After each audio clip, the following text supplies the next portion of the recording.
graduating teacher, I align myself quite closely with the ideas of Kinchlow and critical theory. So it will be my aim to make all students feel safe, accepted, and that school is an enjoyable place to be. I believe that all students can achieve, but that in order for that to happen, we need to have high expectations of our students. Critical theorists act in ways to make a difference, and I really do think that as teachers we have the power to positively influence the lives of not only our students, but as a result positively influence society as a whole. So this relates to my strong belief that education should go beyond the cognitive and facilitate the development of values such as love, acceptance, understanding. Webster and Ryan point out that education should be pragmatic. So the skills, knowledge and values that I'll aim to equip my students with will be those that are required to succeed in today's world. I hope to develop students who can build positive relationships, who can work with and communicate with others, learners who are confident, resilient, open-minded, inquirers, critical thinkers, problem solvers, and learners, most of all learners who want to, choose to, and who enjoy learning. I consider myself to be a constructivist teacher with a strong belief in Hinchy's statement that facts are useless unless meaning is assigned to them. So I don't want my students just to recite meaningless facts or even to agree with everything that I'm putting forward. I want my students to review the experiences that I'm giving them and to build their own understandings. So I'll achieve this by facilitating student-centred and student-driven experiences, building on student interests, prior knowledge, and as Dewey states, reconceptualising the curriculum for each student's individual needs. I'm really passionate about making learning engaging, and this is because I love learning myself and I want to develop that in my students. If I'm not engaged, how can I expect my students to be? I think that engagement leads to really powerful learning. And key to this engagement is an integrated curriculum. So I believe that literacy should permeate the curriculum, and especially subjects of the arts, PE, technology. I think they should be incorporated through hands-on, active and creative experiences. I think that this integration in school is really important because it demonstrates that understandings aren't restricted to a specific topic. So it encourages students to start to draw on overlapping skills and knowledge in a variety of situations, which is exactly what they'll need to do in the real world. In this video, I'll be discussing 3 of the AITSL standards and presenting evidence from my own practice to show how I've been working towards these. The first standard that I've selected is 2.6, Information Communication Technology. So I believe that technology has really great potential in the classroom, but I also believe that essentially it comes down to how it's implemented. In today's society, I think that technology is often used for the sake of using it, and I really think it's important that teachers remember that it's the purpose that's what is important and not the technology itself. So I've come to this belief through my own experience. In my second year, I was taking a sequence on homophones, and I found this really great resource, which was a music video. I used the song prior to the lesson just to tune students in, and while students were definitely engaged, upon reflection I can see that there wasn't really any deep learning occurring. In 4th year I actually had the opportunity to teach homophones again, so I used the same resource, but this time I used it in a completely different way. I had students engaging with the song on multiple occasions. They were singing along and interacting with the clip, and we actually analysed and discussed the lyrics, pulling out parts to help them to remember the spelling and the meaning of these words.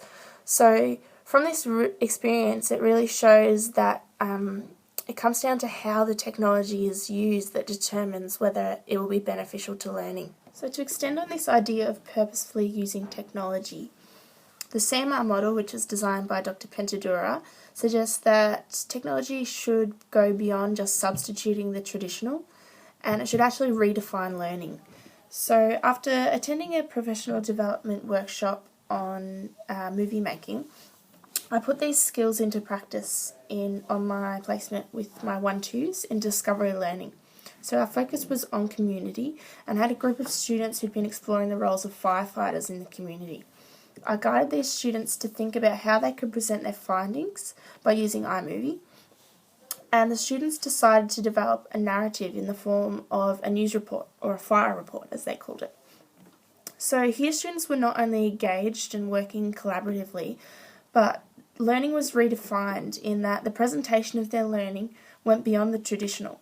The students were using metacognition to reflect on their learning and on how they could present this learning in a creative way.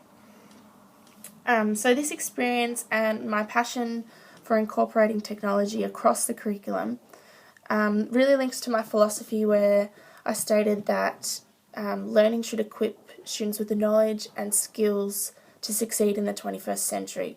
And I think that we really are living in digital times. So in order for students to make meaning in this world and to make learning relevant to our students, we really need to be giving students these capabilities with technology. The next standard that I've chosen is 5.1, Assess Student Learning. So in my philosophy, I spoke about how I aspire to meet the needs of all my students and for all students to experience and feel successful. So assessment is essential in achieving this. Assessment has really become one of the areas that I'm quite passionate about, and I've made an effort to gain an understanding and experience in a wide range of the common assessment methods that are being used in schools at the moment. So over the past 2 years, I've worked through my school's assessment schedules, and I've gained practice in implementing MAI, English Online, moderated writing tasks, and single word spelling test. I've also had experience with the preparation and delivery of standardised tests such as On Demand and NAPLAN.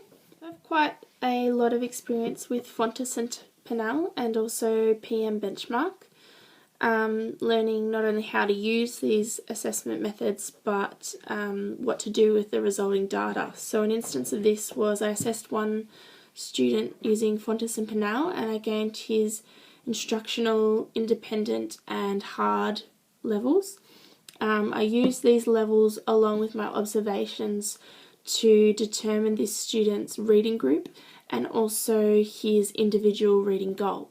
In this way, this process of assessment was actually ensuring that learning experiences were going to be appropriately challenged and engaging for this student, which keeps in line with my philosophy.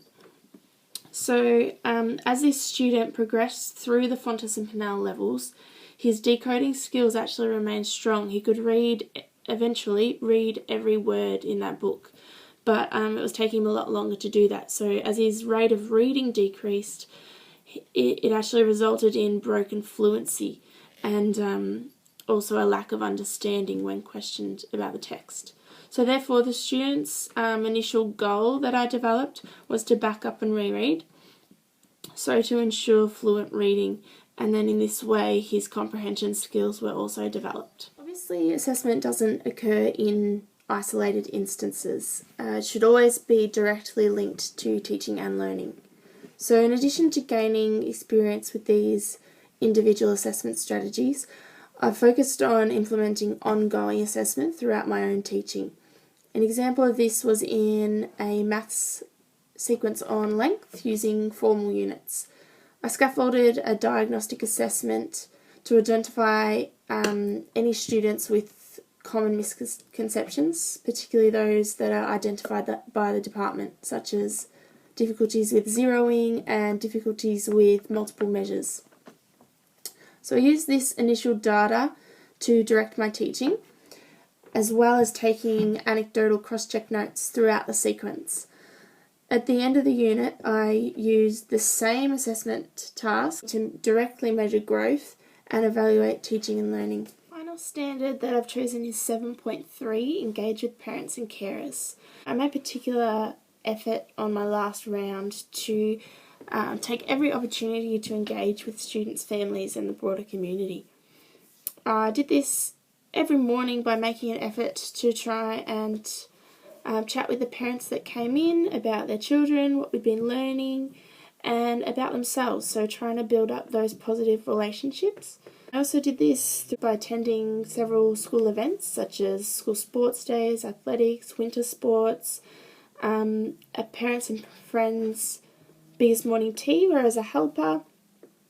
I also attended a Mum and Me exhibition where I was a photographer, so this gave me the chance as I was going around taking the photos to get to know the parents, the students, grandparents, and let them get to know me as well.